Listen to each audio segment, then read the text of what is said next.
Hi guys and welcome back to my channel. My name is Madeline and this is Made with Books, and today I'm doing the mid-year book freak out tag. I was tagged by Sean from Sean the Book Maniac, and thank you so much for tagging me, Sean. And the tag was created by IsThatChami, whose channel apparently no longer exists, or the video at least is no longer available. So I will just link down below to Sean's version of the video, which you should definitely check out as well. And yeah, let's just get into it. So the first question is the best book you have read so far in 2019. And I just talked about this one, sorry, have to pick it up. I just talked about this one in the wrap-up I did for the first half of June, and there was a poetry collection, You Are Not Alone by Arif Hamza. Some of his poetry has been translated into English, but the English translation unfortunately is not very good. The German one is fantastic. Definitely the best book I've read so far this year.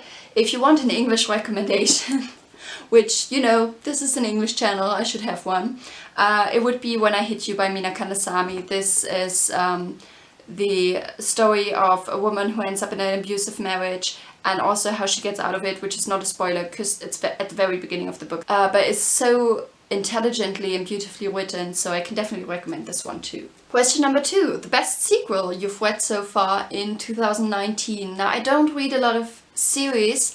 The only sequel I've really read was China Rich Girlfriend by Kevin Kwan, and that one wasn't very good.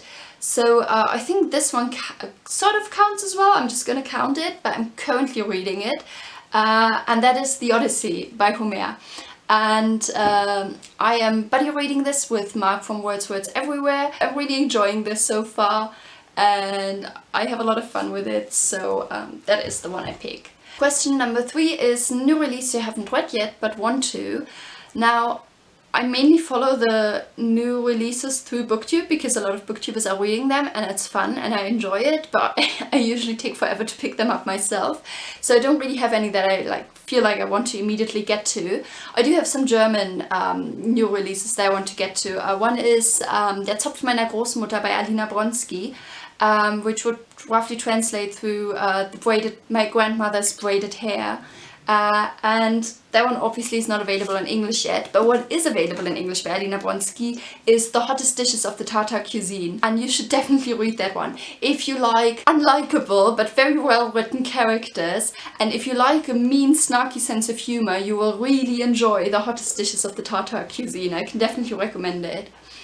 And another one that I really want to read is Kinder des Zufalls by Astrid Rosenfeld, which would translate to Children of Accident, Coincidence, which hasn't been translated into English, and sadly nothing by Astrid Rosenfeld has been translated into English, which is kind of weird because she by now lives in the US.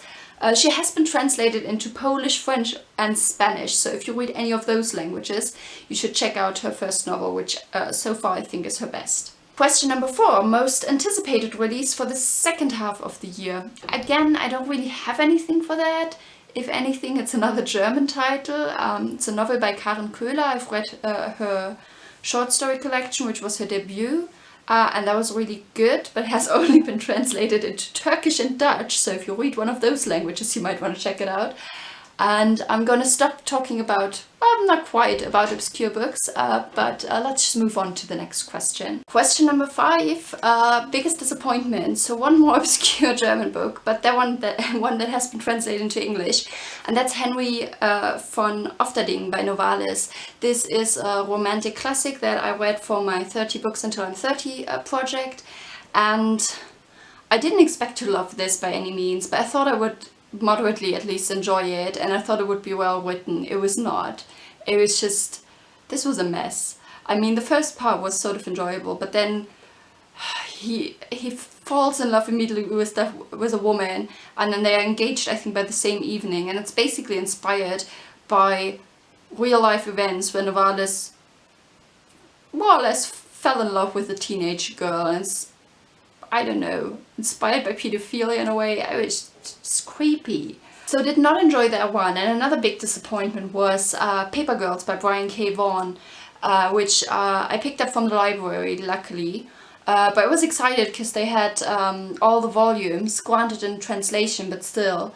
And I hoped I was gonna read the series because lots of people really enjoyed it apparently, and I don't know why. The storyline was a mess, there was homophobia in there that really didn't need to be there, and it just, no, no, no. Question number 6, biggest surprise. And I guess biggest surprise in the sense that you really liked it, and I used biggest surprise in a bit of a different meaning, and that was Homer's Iliad. And I'm not saying I didn't enjoy this, although Mark from Wordsworth Everywhere insists on thinking it because we read it together and it took me forever, but that was the translation. I blame the translation, which was really, really bad. But what I was surprised about was what is actually in the Iliad and what isn't. So it doesn't start until basically the last year of the war, so we are like 9 years into the war as this starts, and then it stops at the point, I'm gonna assume that everybody knows the plot of the Iliad, so if you don't, skip ahead. But it basically stops after they bury Patroclus and Hector. And I thought the whole Trojan horse thing would be in there, and it wasn't. And it got to the point where there were less and less chapters. I'm like, these things need to happen. And they didn't. So obviously this has been, the Trojan horse doesn't originate from the Iliad. It is mentioned in the Odyssey, but I think it is. I'm fairly sure I've read about it in the Odyssey. But yeah, I just expected it to be in there and it wasn't. So in that sense, this was a pretty big surprise for me. Question number 7 is favorite new author. Now I don't have one author where I would say, oh, this is my absolute new favorite. So I just picked a couple of authors that I will definitely read more of in the future. So, well, one author that definitely belongs on that list again is Arif Hamza. I mentioned the poetry collection already. Another one again would be Mina Kandasamy. I plan to read more by her for sure. And then 2 more authors that were new to me and that I really enjoyed were Ayobami Adebayo, Stay With Me, I read, and Sayaka Murata, A Convenience Store Woman. So I really enjoyed these 2. And yeah, I definitely want to read more by these authors. Question number 8 is newest fictional crush, and I don't really get crushes on fictional characters. So I kind of picked a compromise for this. I read Luna Al-Musli. She's Austrian-Syrian writer. These haven't been translated into English. I'm very sorry. One of them is dual German-Arabic. So if you read Arabic or German, you can read them. But Luna Al-Musli writes about her childhood in Syria, and she writes about it in a very funny way, and I was at a reading with her, and she's just a delightful person. So in a way I fell in love with her character on the page and with her as a person, so I'm gonna count this. Question number 9 is newest favorite characters, and newest favorite character for me would have to be Jack, the Fatalist, who is also the one that gives this book its title. It's a French classic by Denis Diderot, and this is sort of along the lines of Tristram Shandy in that it's a story that takes the whole book to actually, like, Jack is basically telling his master the story about how he found love, but the story constantly gets derailed, and Jack is such a delightful, funny character, so I really enjoyed this, and I really enjoyed him as a character. The way that he was written, and yeah, this was fun. Another character that I really liked was Xiomara from The Poet X by Elizabeth Acevedo, which I listened to an audiobook, and she was just feisty and clever and responsible, and yeah, I really liked her as a character as well. Question number 10. Book that made you cry or saddest book. I don't think I've really cried with any books this year so far. I got close to it, and spoiler warning for the end of Brokeback Mountain, but I was running while I was listening to it on audiobook, so I didn't.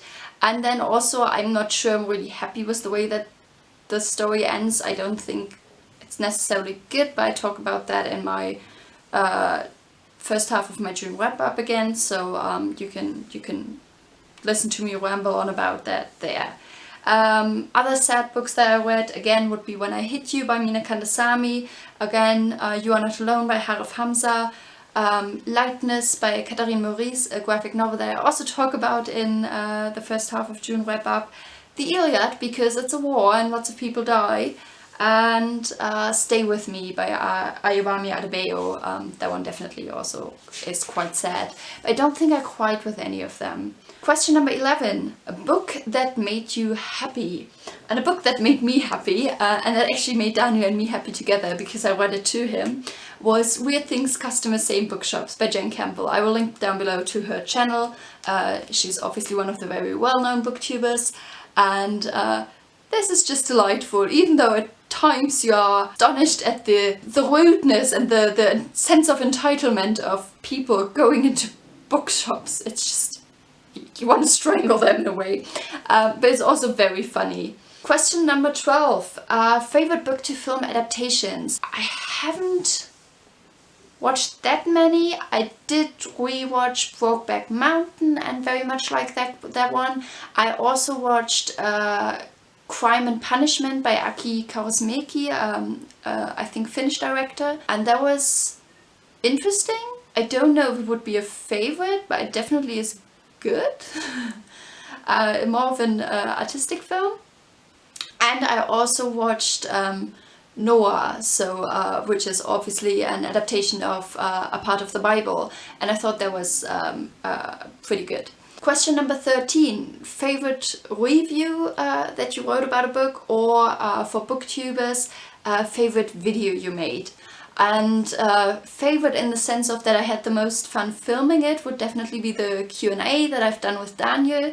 The first part is already out. There's going to be a second part. We already filmed that one as well. I just have to edit it and put it up at some point. And then in terms of how it turned out, I also really liked my bloopers video, but that was a pain in the ass, let's just say it, to edit. And I think I will do another one in the future, but that was just painful because it was just so hours of material to cut down to like basically 3.5 minutes of me doing stupid things. But I like the result. Question number 14 are the most beautiful books you bought so far, and all of them are German, so I don't know what that says about English book publishing, but they need to step up and up their game. The ones by Luna and Muesli are beautiful. These are like tiny, they match, they have the beautiful color in the middle of the book. They have cute little illustrations. This one has like a little carpet at the end that basically has all the story elements and illustrations that come throughout the book interwoven into a carpet, which is really cool. So these are beautiful. Another one that I've talked about in my April wrap-up, again not translated yet, is a book by Leonard Loss, and Other Forms of Human Failure. It has this octopus on the cover that I really like. So this one is another one. And another one that I've already talked about in this video, You Are Not Alone by Arif Hamza, the poetry collection. I don't know, I don't think the camera picks it up, but this is actually sort of a felt, so it's very soft.